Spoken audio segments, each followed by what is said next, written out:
Cemil Kağan'ın şu anda Oğuz'un şovun aydınlar saatleri yerine getirdi. Berekeler dostlardır.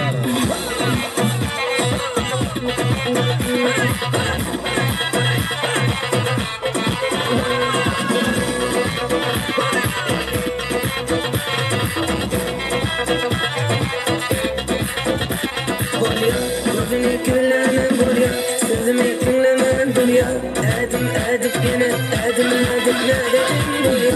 Gözünü küllemem buraya, sözümü dinlemem buraya. Adım yine, adım neredesin buraya.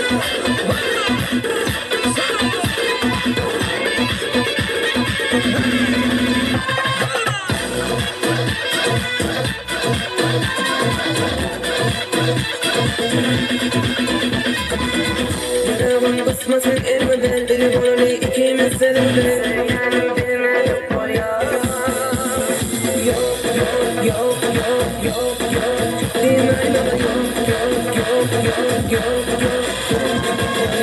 Sözümü küllemem buraya, sözümü dinlemem buraya. Adım yine, adım neredesin buraya. Sözümü küllemem buraya, sözümü dinlemem buraya. Adım yine, adım neredesin buraya.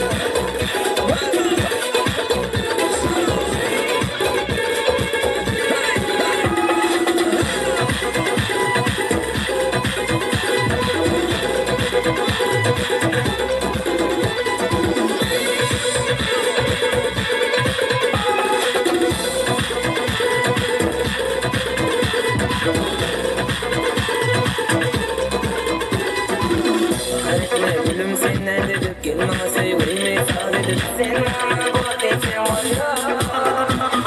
Yok. Bilmem ama yok. Buraya, sözümü dinlemem buraya. Sözümü dinlemem buraya. Adım yine, adım